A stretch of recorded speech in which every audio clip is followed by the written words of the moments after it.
Hey everybody, and welcome to our exclusive Big Brother Canada 4 exit interview show. Now, look, you're probably wondering, what is this show all about? It's about you guys.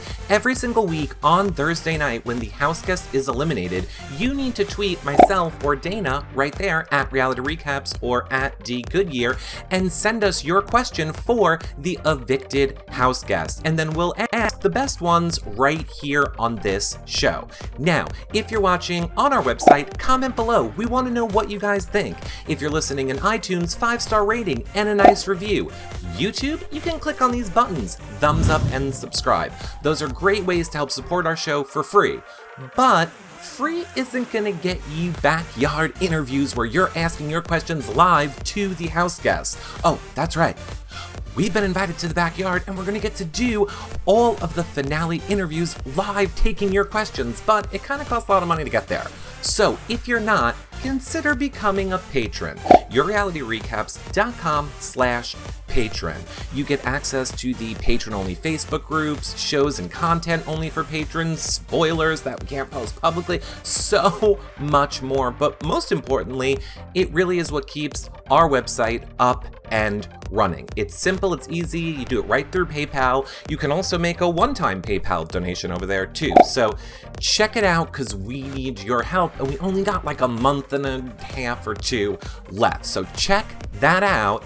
And if you want to see all of our Big Brother Canada 4 content, head over to YourRealityRecaps.com/BBCan4. You'll see our blogs, our shows with past house guests and house guests from other Big Brother seasons. You know, we do a lot of shows here at Reality Recaps. We don't just do Big Brother Canada, but live feed updates, so much more. Check it all out over on our website. But enough about that. Let's get to what you really want to hear from and who you want to hear from, the evicted house guest this week. Hey Joel, it's Dana from YourRealityRecaps.com. How you doing? I'm doing fine, thank you. How are you? I'm pretty good. Okay, so my questions are, you were so brave revealing to the house that you had Tourette syndrome. What, if any, impact did your condition have on you playing the game? And did it get easier for you once you didn't have to hide it anymore? It was definitely sort of a weight lifted off my shoulders, the fact that I felt very comfortable revealing something like that to other people, and I'm hoping that other people watching who have the condition were okay to maybe talk about it themselves, because I know that it was something for me growing up that was very hard to always hold inside, because kids don't always understand when people are having certain tics or twitches and stuff like that. So I'm hoping that could help other people out who are going through the same sort of struggles with that. I don't think that it impeded me in any way in the house. It was just more of, it came down to a situation where I felt very comfortable with people in there and they were like family, and I didn't mind sharing that. Okay, awesome. Now, you spent more time on slop than anyone in that house. Did your last week's on slop affect your performance in the last veto competition? I don't think me being on slop ever had any effect in me in the competitions. It honestly just boiled down to a lot of miscommunication in that veto competition and me making a mistake thinking that I could work all angles in the house.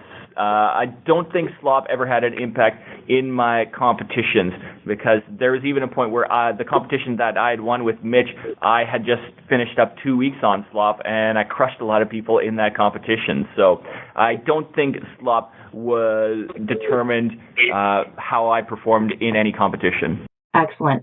Now, what would you say was your biggest move in the game, and is there any move that you wish that you and the Freak Show had made but didn't? The biggest move that I had made in the game was probably the move where I had put up Kelsey and Raul in week number 4. I thought at that point in the game that they were people that were controlling a lot, and they were an unbreakable bond, as I coined it, that were never going to separate, and the longer we let them stay together, the more of a threat they were going to be down the line. So luckily for me, I didn't take any sort of blame for that move, which turned out in my favor somehow.